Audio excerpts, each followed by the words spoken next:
Hello and welcome into the Piles of Paragraphs creative space. I'm Lori, and today I'm going to continue with my Assemble August projects that I'm doing. And last time I showed you this book cover with a soft spine. And today I'm going to show you how to hinge pages together that you can use with that kind of spine or any other kind of spine that you like. But this is the same process that I used with my tea dunk journal, which I'll show you again in a little bit. But this is what the end result will be. I use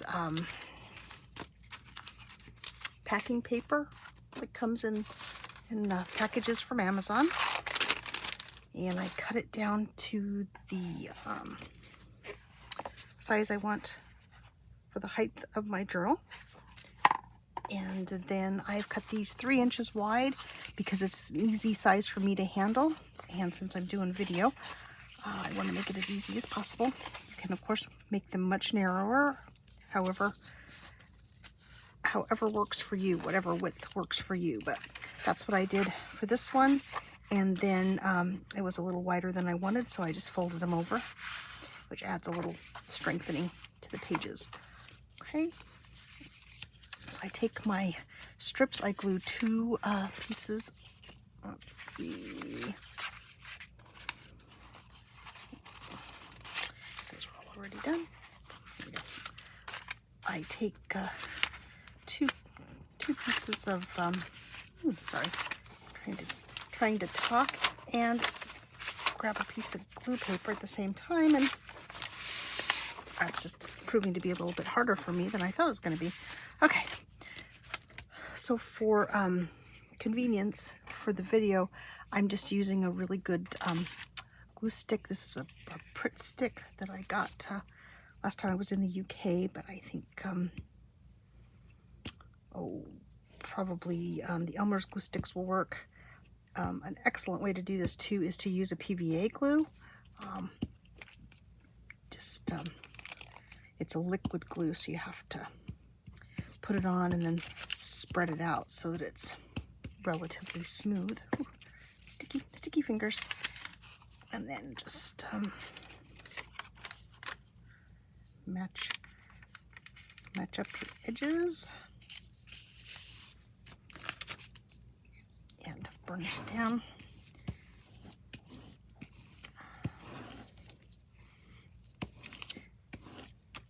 Now on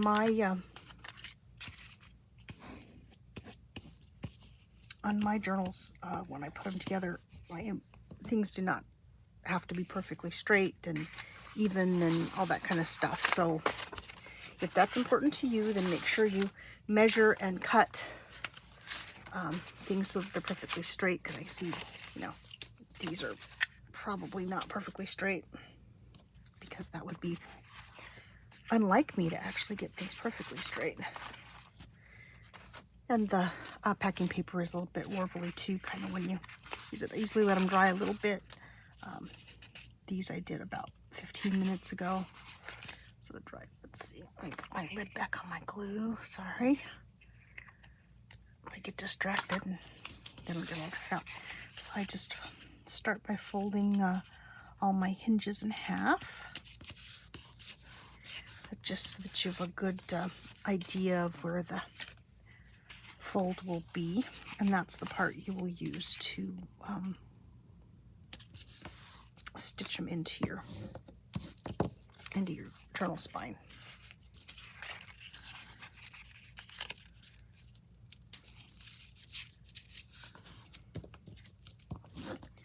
So this paper is nice because it's strong and it doesn't tear real easily. So I found it to be a really good paper to use for binding. And two thicknesses is generally enough. It has a pretty good heft to it. So let's get started. This one is drawing paper. Let's do the next one. I'm gonna do some watercolor paper. and usually line it up and leave as much space as you want. I generally like it to be, oh, I don't know, that's probably about 1/4 of an inch, because then that gives me enough play with the other pages when I'm going to stack them in, and usually I don't have a problem. You know, you can, just as long as you don't do it any closer than probably 1/8 of an inch, especially if you're using heavier paper like watercolor paper or scrapbook paper or something with a little bit more heft to it. And you can do this different ways. You can do it so that the back is glued onto the hinge, or you can do it so it's glued to the front. I usually do the pages that are on the right hand side of the book, I glue to the back of the page, which makes it back of the page, and then I do the opposite for the front of the book. So basically it's the same thing, just a little bit different in the, or maybe not different now that I'm thinking about it. Well, let me show you rather than tell you. So the next page I'll line up with the page behind it and glue it down like this. And I don't put glue, I do maybe, oh, I don't know, about 1/8 of an inch wide strip of glue. I'm using art glitter glue. It's really good strong glue that grabs really quickly. And you can glue that whole tab down if you want. I don't like to do that myself, only because sometimes I like to make it a little tuck spot, or it just gives you a little bit more flexibility if you don't. And so, see, so this is what it looks like. And then you've got this piece here, which you can glue back, or you can glue to the edges here if you want to make it a little tuck spot. A lot of different things, a couple different things you can do with it. So, another fun thing you can do when you do a hinged binding like this, is you can even glue in, you know, pages that are different sizes. Like I have some artist trading card blanks here that I think would be kind of fun to do, and you could do them, there we go. I knew there had to be 2 of that pattern in there. And you could do one, you know, you could do one up higher, one down lower. You can center them, of course, but as long as you keep this piece the same, it'll all be sewn into your spine, sewn onto your spine, and you won't have any problems with it wiggling loose. Or, you know, if you only did that much of this piece, then you might only get it stitched through 2 of the holes if you're doing the 3-hole pamphlet stitch. And on these 2, since they're smaller, you can put them in, or you could even put them in this way. Yeah, you could do something like that too if you wanted. But that's another idea for this kind of binding. And my pages are not all the same size. These are narrower. I did them all the same height, so they're all about 6 inches, but I made them a little bit different because I like to have the variation of pages in my journals. And I generally always start with the back of this little bindy sandwich kind of a thing, because it's just easier for me to do it that way. And you can also come back in if you want and put washi tape along here or on the other side too, is another, you know, gives you another opportunity to decorate.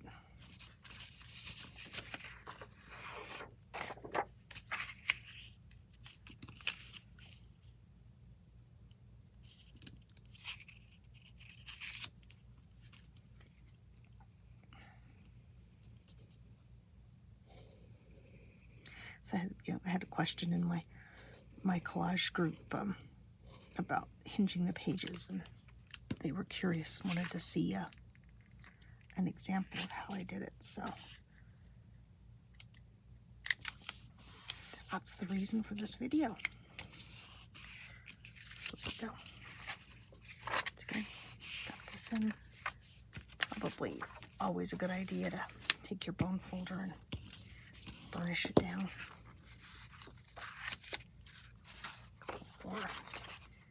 pages here.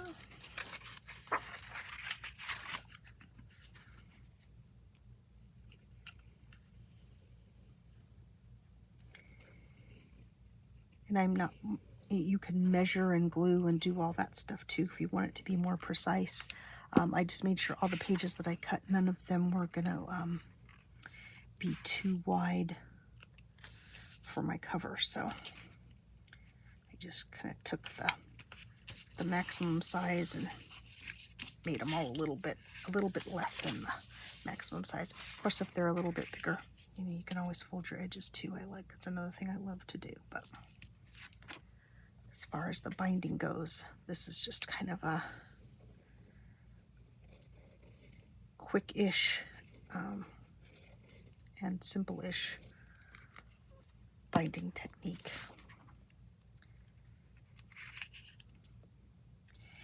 And you don't have to have pages that are two the same size when you do this either. You can, if you wanted to, you could take a piece of the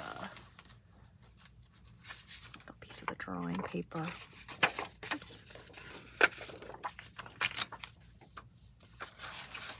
And put that, as your front piece, and then your artist trading card you could put in. So you could always mix and match, which is really nice if you're putting something together, like birthday cards or postcards. Postcards are generally kind of standard, but you know what I mean. This gives you a little bit more flexibility for your journal pages as far as sizes go and that kind of stuff. So then after I get them glued together, I would just take them and slot them in like this.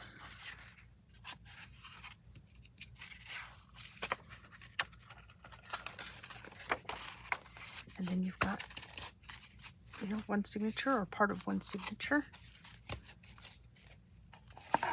And then you can stitch them into your cover.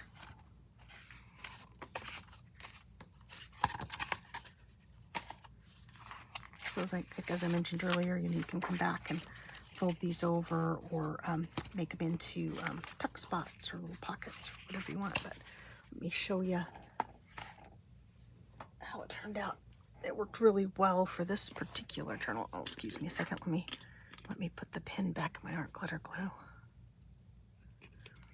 It worked really well for this journal because all of the collages that I did on like 8.5 by 5.5 cardstock, and I didn't have any folded pages, so I needed to do something so that I could stitch them in. And so I hinged them. So that one's hinged to this one. This smaller page is hinged to this smaller page, and so on. So, it just kind of was really a flexible way for me to put these different size pieces together and still have them look pretty much like a journal when they're done. So, I think on almost all of these, I went back and folded down I didn't on this one. See, so I can tuck something in there. I did tuck something in back here. What did I do with it? Oh, here we go. Yeah, I used that to tuck a guest check in there because I didn't really necessarily want to glue it down to that page, but it does give you, a few other options. So just another idea for how to bind a journal. And so I thank you for joining me today, and I hope you will join me again in the future. And I will say bye-bye for now.